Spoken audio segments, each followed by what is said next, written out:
What's going on, Eagles fans? We are back with another episode of The Bird's Nest. I'm Tanner Gilmartin alongside Max Gretzula. Chin up, Eagles fans. It was a good 49ers defense up against a young Eagles offense trying to figure themselves out. Max, what can we take away from this loss against the 49ers? I think the defense overall played well, giving up 17 points throughout the first half. They were relatively solid overall, even though they did lose Brandon Graham for the year. I'm sure we'll mention that very shortly, which sucks to lose such an important piece on your defense to injury like that, especially the Achilles injury. But overall, again, another solid day from the defense. I'm not going to complain too much about giving up 17 points. I know the 49ers were able to sustain that one long drive, but the Eagles defense held the offense in the game, gave them an opportunity to score points. They just weren't able to do so. But when you look at the defense overall, again, it's one of those days where the secondary guys weren't mentioned too much. I think they kept George Kittle, as far as him pacing the team, what you expect him to in receiving yards and catches, like he normally does. He didn't do that, and in this game, it was Deebo Samuel who was kind of the main guy, and Brandon Aiyuk, who didn't really see the field too much again for the second straight week. So the rushing attack from San Fran was pretty solid, and they always are. But you got to give the Eagles defense credit that they tried their best to keep the game close, and ultimately it was 17-11. Ended up being a close game. It ended up being a close game because at the end, the Eagles were able to find themselves in the end zone. However, you can't go into this game expecting a win, Max, with Jalen Hurts now under center, a bunch of youth infused on this team. But that Brandon Graham loss, huge, both on the field and in the locker room. He's going to be a leader on the sideline now. And you have the Eagles going into halftime. You're feeling pretty good about the way they held up against this offense. But then Jimmy G just marches up the field with under 2 minutes left at the end of the second quarter and able to wide open find the end zone.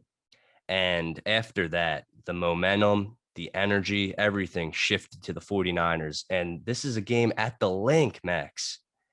What do you think could have been done differently at the end of that second quarter? Well, I mean, here's the thing: you got to start with the Quez Watkins 91-yard bomb of a catch from Jalen Hurts down the sideline, and that sets up a great opportunity in the red zone for the Eagles to really put up some points there. They come away empty. I mean, that's kind of where your first mistake is.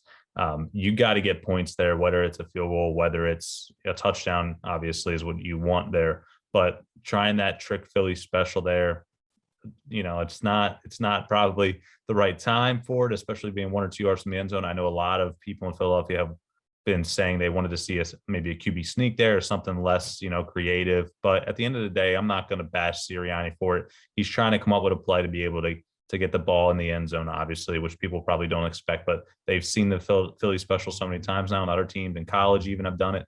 And one thing I will point out about that play is Greg Ward checks into the game for the first time, before former quarterback in college. So ultimately, as a defense, your eyes light up like, oh, okay, Greg Ward, his first snap of the game. Obviously, there's just going to be some sort of trickery here, and ultimately, that's what it was. So it's frustrating that the Eagles didn't get a touchdown or even points there. You also have to mention the Jake Elliott field goal gets blocked from about 40 or 50 yards away. So that was frustrating too. But it's the little things like that in a close game that are going to lead to a loss, and that's what happened. I'll tell you what, who better to pick up that blocked kick than Dallas Goddard? And he was close to getting that first down. And that would have changed the game so much. But I like the aggressiveness from Nick Sirianni and Jalen Hurts. Albeit it's very easy to disagree when plays don't go the way you want them to. But going for the 2 point conversion after the touchdown, it's risky, but you have to understand rather get that out of the way now than to score with seconds left and have to really depend on that 2 point conversion at the end. I was there in the stadium saying, oh, no, please don't go for it. But it was successful and it happened. But a few questions that come to mind for me. One, is Jalen Hurts' arm strength going to be a concern? We're looking at last game, how we were focused on the precision of his passes. He didn't make any stupid mistakes, really. And then you go to this game. underthrown balls. And then another question goes, is Jalen Hurts a run first quarterback? Because that's not going to work on the Philadelphia Eagles.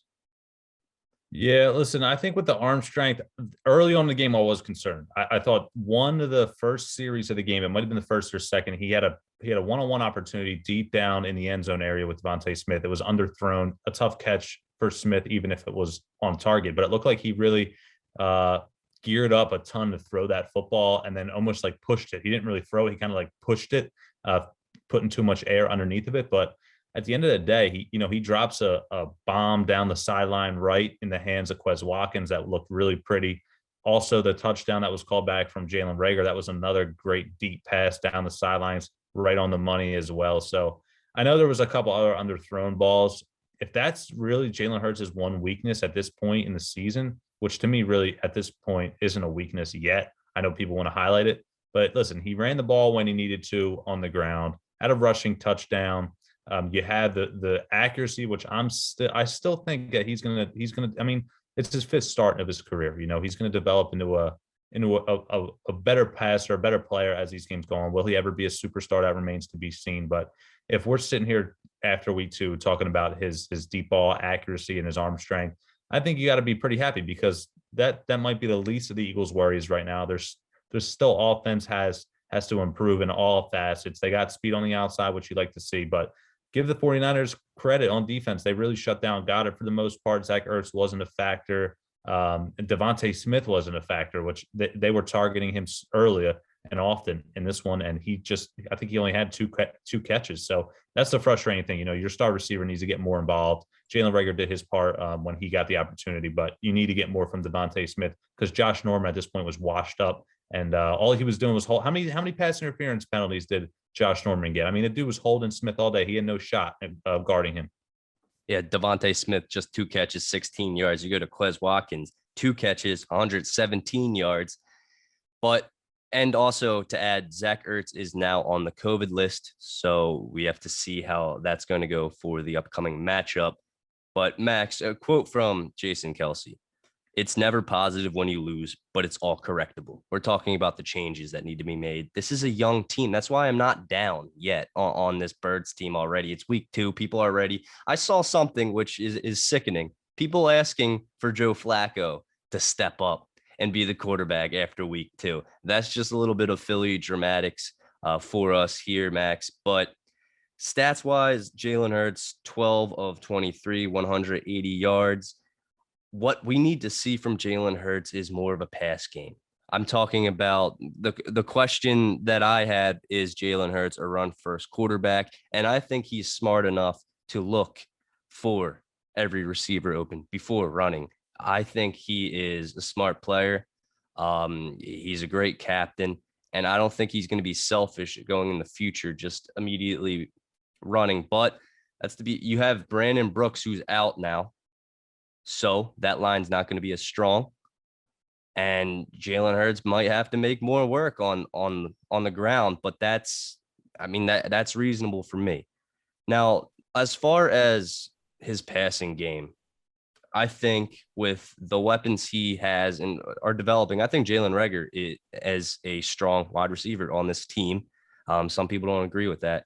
DeVonta Smith is going to get locked up in most of the matchups he has in this season because of a great wide receiver he is. But there's still Quez Watkins. You still have Dallas Goedert. There's a lot of options for Jalen Hurts. And you look how Carson Wentz is now doing in Indianapolis and how Jalen Hurts was able to step up and do what he's doing with the same targets for the most part that Carson Wentz had. It's promising. But looking ahead to the Dallas Cowboys matchup, what stands out to you most that needs to be changed for this upcoming matchup? I think that you got to get the offense flowing a lot more than this one. I think it's more on the 49ers defense playing well than the Eagles offense just didn't. They really held the Eagles in check. And I think Jalen Hurts didn't have a great game. He only had 12 completions and he had 10 rushing attempts. So that's something you don't want to see. Was it 12 of 24, 12 of 23 along those lines. And it wasn't his day. I mean, give the Niners credit overall. They played well defensively and did enough offensively to win on the ground and also through the air. But the defense going against Dallas, we'll see. Amari Cooper gets hurt against the Chargers, has a rib injury. We'll see what his status is. Tony Pollard all of a sudden looks like he's going to be a legitimate threat. 13 carries, 109 yards against the Chargers, along with Zeke Elliott, who had 91 yards rushing. So that looks like a nice tandem there that Dallas has. Dak pretty much held in check as well by the Chargers. I think he didn't have a touchdown pass at all and had an interception. So we'll see. I think the Eagles defense through the first 2 games has been, better than expected. And the Eagles, their key is going to be scoring points, getting the offense flowing, get Devontae Smith more involved. I know they threw in the ball 7 times against the Niners, but the Niners defense is a hell of a lot better than the Dallas defense. So expect points to be scored. Expect Devontae Smith to get open early and often. Come out firing. Hopefully you can come out and give yourself a lead on the road, primetime Monday Night Football. That's what you want to see from this team. The defense doesn't worry me. I think it's definitely going to be middle of the pack, and maybe even they have a higher ceiling than that. I know Brandon Graham injury is going to be tough to recover from, but hopefully we have depth there on the offensive line. Hargrave played great. We won that game in the trenches. Let's be honest. We beat the Niners in the trenches, and offensively, we just weren't able to put up points. But losing Brooks, losing Graham's going to hurt. I think going into this Dallas game, the offense is key. And Jalen Hurts, I expect him to come back and have a bounce back game because, you with a young quarterback, he's going to have growing pains. We both know that. But give the Niners credit again, like I said before, they held him in check. And I don't think it was Jalen Hurts having a poor game and making poor decisions. I think it was just the Niners stepping up and playing good defense. So this weekend coming up, Monday Night Football, expected to be, I don't know, but it'll be a shootout. But because Gallup is also hurt, didn't mention him, but he's going to be out a couple more weeks. So we'll see with the weapons Dallas has. Yeah, definitely. And another improvement that needs to be made is that red zone offense. Not able to get into the end zone where you're in great field position and end up kicking a field goal. But one thing that helps out Jalen Hurts is DeMarcus Lawrence is out for the season. And with Brooks out, that sure does help the matchup. And you got to give Miles Sanders the ball more. The quarterback cannot be your leading rusher if you want to be a successful team. You might get lucky here and there, but Jalen Hurts rushing for 82 yards and Miles Sanders rushing for 55 and him having more rushing attempts, that's not going to work. I like Miles Sanders. Max, I know you're trying to get sold on Miles Sanders, and I can see where you're coming from. But I think Miles Sanders can be a 3-down back. He doesn't really need to be with Kenneth Gainwell here as well. But I think against a strong defensive line, you really have to establish the run early, tire them out, tire the older guys out. They have to be switched because you just keep running and eventually it'll give in. You establish a run game. Jalen Hurts, he's not a bad quarterback. I think that's becoming clear. He can be a starting NFL quarterback. He's going to have a tough matchup on the other side with Dak Prescott, but I think the Eagles can get it done. There's going to be, of course, some penalty calls that are head scratching. It's in Dallas, Monday Night Football, but I don't know, Max. This is a pretty even matchup going into it. I think my last point I'll make is I agree with you getting the running backs involved, but it doesn't have to be just straight handoffs. Get them involved in the passing game. Gainwell and Sanders combined for only 3 receptions. They combined for a hell of a lot more than that in week 1 against the Falcons. They really, I thought Sirianni called a couple of great plays with a couple of slip screens, a couple of quick screens right out to Sanders, get him in open space. Same thing with Gainwell. There was a couple of big plays that they were able to just dump off. A couple dump off passes there from Hurts, get them to Sanders, get them to Gainwell, and they were able to take off and use their dynamic abilities to be able to get in the end zone. So I think that's what they have to do. I would like to see them get the ball more, especially in a day where Devontae Smith seems like it's just not his day of getting open. It Hurts is struggling throwing the football. That's when you have to make life easier on the quarterback. Get him some easy throws, get him some easy passes. If the run game is going to get stuffed up, bottled up. And I know Sanders averaged around 4 yards per carry against the Niners, only on 13 attempts on the ground. But you got to get the running backs involved in the passing game more. That's something that we really worked out for us because the running backs against Atlanta really helped us get in the red zone and we were able to punch it in. And that's something, another great point you mentioned, scoring in the red zone. Maybe run the ball more in the red zone. Don't try to pass it, especially as the field shrinks when you get down there. run the football, get Sanders and Gainwell involved, because I think I will say this. I like the way they're both getting used. Sanders is getting the bulk of the carries of the work, but you're also sprinkling in Gainwell when you need him to as a change of pace guy. I like that so far. I don't think you need 4 or 5 running backs. Boston Scott, I get it. He's had his time, but I just like having 2 guys right now. I think they're both comfortable in their role. Yeah, I think this is going to be a low scoring game because now Dallas has the 5th most total yards on offense. The Eagles have allowed the 4th least total yards. So this, to me, is going to be a low scoring game, and it's going to Something's go. got to give. Yeah, it's going to go down to coaching, Max, and that's unfortunate. But I think something else is going to give. And this is going to be a very good matchup, exciting for Monday Night Football, a division matchup, the first one for the Eagles this season. And we're going to look forward to it. Thank you guys for tuning in to this episode of The Bird's Nest. Look forward to our score predictions on tomorrow's episode of the Philly Experience podcast. Thank you.